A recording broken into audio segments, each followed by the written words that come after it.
آئیے تفسیر کے سلسلے میں جانتے ہیں وَآمِنُوا بِمَا أَنزَلْتُ مُصَدِّقًا لِمَا مَعَكُمْ۔ آمینو کا معنی ہوتا ہے ایمان لانا، مصدقا لما معکم جو تصدیق کرنے والی ہے۔ تو آمینو سے ایمان کا حکم دیا گیا، اور ایمان لانا ہے اس چیز پر جو محمد صلی اللہ علیہ وآلہ وسلم پر نازل ہوا۔ تو آمینو بما انزلتو کی تفسیر میں ہم یہ سمجھ سکتے ہیں کہ بما انزلتو سے مراد قرآن ہے، یعنی قرآن کریم پر تمہیں ایمان لانا ہے۔ مصدقا لما معکم تو جو تصدیق کرنے والا ہے اس چیز کی جو تمہارے ساتھ ہے۔ لما معکم سے مراد ہے توریت، انجیل۔ ولا تکونوا اول کافر بہ، اور اس سے مراد اور بھی دوسری آسمانی کتابیں ہو سکتی ہیں، لیکن ہم یہاں پر چونکہ جس ضمن میں یہ آیات نازل ہوئی ہیں اور ان آیات میں کے ابتدا میں جن لوگوں کا نام آیا ہے تو اس سے مراد توریت ہی ہے، لیکن اس سے ساری ہی آسمانی کتابیں مراد ہیں۔ مصدقا لما معکم ولا تکونوا اول کافر بہ، اور تم پہلے کفر کرنے والے نہ بنو، اس کے پہلے کفر کرنے والے نہ بنو۔ ہمیں جاننا چاہیے کہ بنی اسرائیل دنیا کی وہ واحد قوم ہے جس کو تمام عالم پر فضیلت عطا کی گئی تھی، اور اس واسطے بھی کہ یہی ایک واحد اللہ کی پیاری قوم تھی جس کے درمیان سارے کے سارے انبیاء کا نزول ہوا، سارے انبیاء مبعوث ہوئے، انہی کے درمیان آسمانی سب کتابیں اتاری گئیں، صرف ایک محمد صلی اللہ علیہ وآلہ وسلم بنو اسماعیل کی نسل میں آئے اور ان پر یہ کتاب قرآن کریم نازل کی گئی۔ بعد اس کے اور جو آسمانی کتابیں ہیں، توریت ہے، زبور ہے، انجیل ہے، اور بھی جو دوسرے صحیفے ہیں، اور بھی جو دوسرے انبیاء ہیں، وہ سارے کے سارے انبیاء اسی قوم بنی اسرائیل میں آئے۔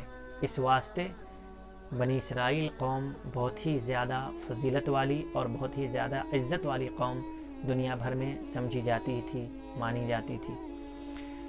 اسی واسطے قرآن کریم نے اسے مخاطب کر کے کہا، تم اگر اس کلام کا انکار کرتے ہو تو گویا کہ یہ ہوا کہ تمہارے پاس آسمانی وحی اس سے پہلے آ چکی، انبیاء اس سے پہلے آ چکے، تمہارے پاس آسمانی کتابیں اس سے پہلے آ چکی، اگر تم اس کا انکار کرتے ہو تو تم اس کے پہلے کفر کرنے والے گردانے جاؤ گے۔ اس واسطے خطاب ہے لا تکونوا اول کافر بہ۔ اس رکوع کے شروع میں ہم دیکھیں گے تو یہ رکوع شروع ہوتا ہے یا بنی اسرائیل اذکروا نعمتی التی انعمت علیکم، یعنی بنی اسرائیل کو خطاب ہے کہ تم اپنے اوپر میری وہ نعمتیں جو میں نے تم پر کی ہیں ان نعمتوں کو یاد کرو۔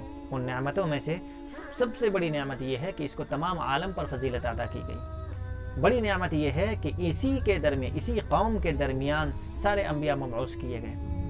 اس کے اوپر بڑی نعمت یہ ہے کہ اسے ساری آسمانی کتابیں اس کے درمیان اتاری گئی۔ بہت سے انبیاء، بہت سے ملوک، حضرت سلیمان علیہ السلام، حضرت داؤد علیہ السلام، حضرت زکریہ علیہ السلام، حضرت یحییٰ علیہ السلام، حضرت اسحاق علیہ السلام، حضرت یعقوب علیہ السلام، اور اس طرح کے حضرت یوسف علیہ السلام، یہ سارے کے سارے انبیاء اسی کے درمیان مبعوث ہوئے۔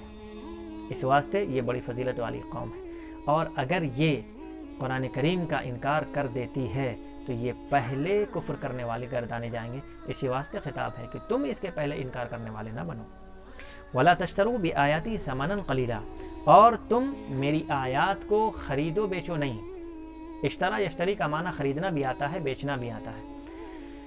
تو میری آیتوں کو نہ خریدو نہ بیچو، اس واسطے منع کیا گیا، اور وہ ثمن قلیل کے ذریعے سے۔ تو یہ ہو سکتا ہے کچھ لوگوں کے ذہن میں یہ بات آ رہی ہو کہ ثمن قلیل نہیں، ثمن کثیر لے کر کے خرید بیچ سکتے ہیں۔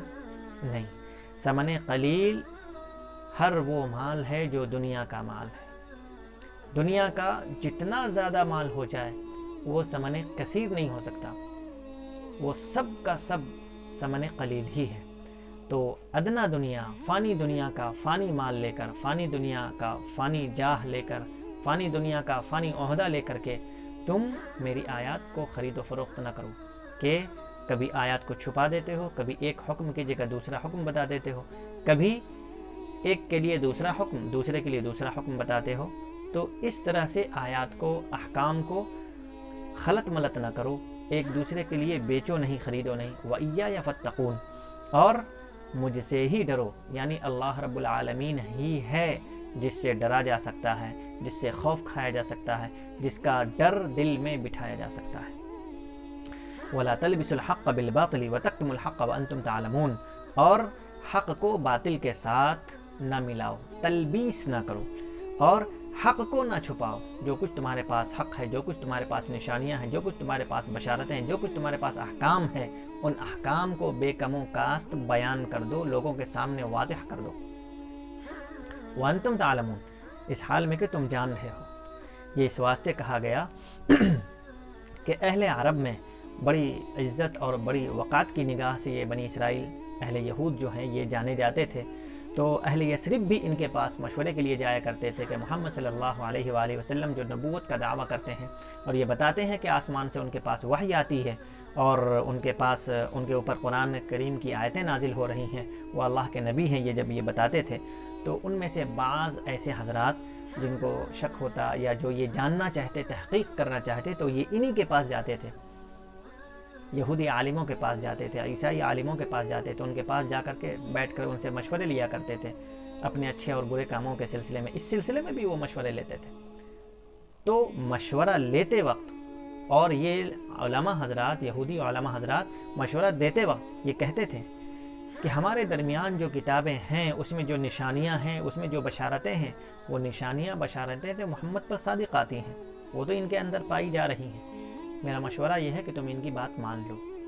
تو یہ کیا کرتے تھے کہ لا تلبسوا الحق بالباطل، تو ایک طرف تو یہ حکم کرتے تھے کہ ہم ان کی بات مان لو، پھر بعض دفعہ ایسا ہوتا کہ گڑبڑ کر کے جواب دیتے تھے، شاید ایسا ویسا، تو گڑبڑ کر کے جواب دینے کو کہا گیا کہ حق کو باطل کے ساتھ تلبیس نہ کرو۔ اس کا ایک معنی یہ بھی ہو سکتا ہے کہ جو غریب حضرات، جو کم طبقے کے لوگ ہوتے تھے، جو پھٹے حال لوگ ہوتے تھے، جو ادنا حضرات ہوتے تھے، جو اپنے دینی سلسلے میں یا اور بھی کسی سلسلے میں مشورہ لیتے ان سے کہ ہم سے یہ غلطی ہو گئی ہے، کتاب کی روشنی میں ہم کو بتائیں ہم کیا کریں، تو ان کے لیے الگ حکم بتا دیتے۔ اور جو کوئی عہدے داران آتے وہ جب ان سے مشورے لیتے تو ان کے لیے الگ حکم بتا دیتے تھے، اور کبھی اس میں ملا جلا کر کے بیان کرتے تھے۔ تو اسی واسطے کہا گیا ہے کہ لا تلبسوا الحق بالباطل، حق کو باطل کے ساتھ نہ ملاؤ، تلبیس نہ کرو، اور وَتَكْتُمُوا الْحَقَّ، حق کو نہ چھپاؤ، وَأَنْتُمْ تَعْلَمُونَ، حالانکہ تم اس کا علم رکھتے ہو، تم جان رہے ہو۔ وَأَقِيمُوا الصَّلَاةَ وَآتُوا الزَّكَاةَ وَارْكَعُوا مَعَ الرَّاكِعِينَ، اور نماز کو قائم کرو، زکوٰۃ کو ادا کرو، اور رکوع کرنے والوں کے ساتھ رکوع کرو۔ نماز کا حکم آ گیا ہے، اس سے پہلے کی آیت میں ہم نے پڑھا سنا وَآمِنُوا بِمَا أَنزَلْتُ، ایمان کا حکم آیا، تو ایمان کے بعد تمام ہی لوگوں کے واسطے نماز کا بھی حکم آ گیا ہے کہ اقیم الصلاۃ، نماز کو قائم کرو۔ اور ہم نے اس سے پہلے بھی بتایا کہ اقامت صلاۃ، نماز کے سلسلے کی ساری چیزیں اقامت صلاۃ میں داخل ہے۔ مسجد کا قیام کرنا، مسجد کا انتظام کرنا، نمازیوں کا احترام کرنا، وہ ساری چیزیں اقامت صلاۃ میں داخل ہیں۔ یہ سب بہت ہی مشہور باتیں ہیں۔ وآتوا الزکاۃ، صاحب نصاب جو لوگ ہیں وہ زکوٰۃ ادا کریں۔ اور صاحب نصاب کون لوگ ہوتے ہیں؟ کہ جن کے پاس اتنا مال ہو کہ حولان کہ وہ نصاب تک جو مال پہنچتا ہے کہ 7.5 تولہ سونا یا 52.5 تولہ چاندی یا اس کی قیمت جو اس کی ملکیت میں ہو اور پورا سال گزر جائے، تو وہ صاحب نصاب ہوتے ہیں اور ان کے اوپر زکوٰۃ واجب ہو جاتی ہے۔ تو بہرحال اس طرح کے جو زکوٰۃ کے جو مسائل ہیں اس میں آپ اچھی طرح سے جانیں گے، علماء حضرات سے آپ پوچھ کر کے معلوم بھی کر سکتے ہیں۔ تو زکوٰۃ کا اگر حکم آپ پر صادق آتا ہے تو زکوٰۃ کو ادا کرنا ہے۔ وَارْكَعُوا مَعَ الرَّاكِعِينَ، اس کی بڑی حکمت یہ ہے وَارْكَعُوا مَعَ الرَّاكِعِينَ میں کہ رکوع کرنے والوں کے ساتھ رکوع کرو، یعنی جماعت کا قیام کرو۔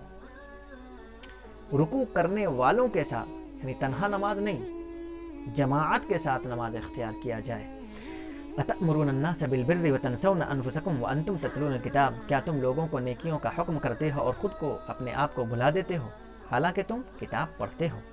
یعنی لوگ جب ان سے مشورے لیا کرتے تھے کہ محمد جو نبوت کا دعویٰ کرتا ہے اس کی حالت کیسی ہے، ہم کیا کریں اس کے سلسلے میں، تو وہ یہ کہتے تھے کہ ہمارے یہاں کی جو کتابوں میں جو نشانیاں ہیں، جو بشارتیں ہیں، وہ اس میں صادق آتی ہیں، اور مشورہ دیتے تھے کہ تم ان کی بات مان لو، ان کے اوپر ایمان لے آؤ، لیکن خود ایمان نہیں لاتے تھے۔ اس واسطے کہا گیا أَتَأْمُرُونَ النَّاسَ بِالْبِرِّ وَتَنْسَوْنَ أَنفُسَكُمْ وَأَنْتُمْ تَتْلُونَ الْكِتَابَ، کیا تم لوگوں کو نیکیوں کا حکم کرتے ہو اور خود کو بھلا دیتے ہو حالانکہ تم کتاب پڑھتے ہو؟ افلا تعقلون، کیا تم اتنی بھی عقل نہیں رکھتے؟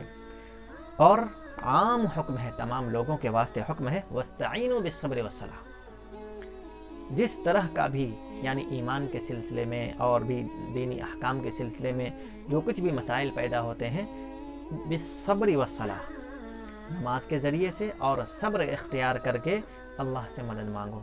اور جان لو کہ نماز کیا ہے، نماز بھاری شے ہے، نماز مشکل ہے۔ کن لوگوں کے لیے مشکل ہے؟ کہ منافقین کے لیے مشکل ہے، فاسقین فاجرین کے لیے مشکل ہے، گنہگاروں کے لیے مشکل ہے، انہیں نماز میں کسل آتی ہے۔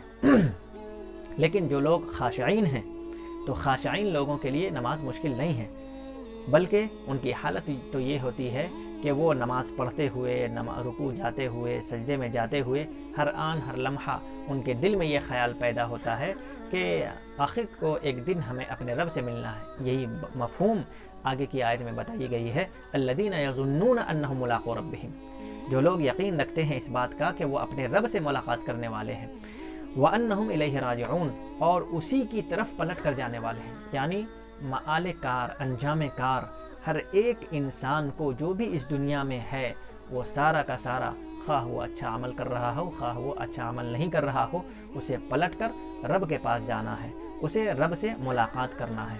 تو جب رب سے ملاقات کرنا ہے، اس بات کا یقین دل میں ہے، تو پھر نماز کو قائم کرنا ہے، خشوع خضوع اختیار کرنا ہے، اچھے طریقے سے اسلامی احکام کو پیروی کرنا ہے، اس کو عمل میں لانا ہے۔ اللہ سے دعا ہے ہمیں کہنے سننے سے زیادہ عمل کی توفیق عطا فرمائے۔ وآخر دعوانا ان الحمد للہ رب العالمین۔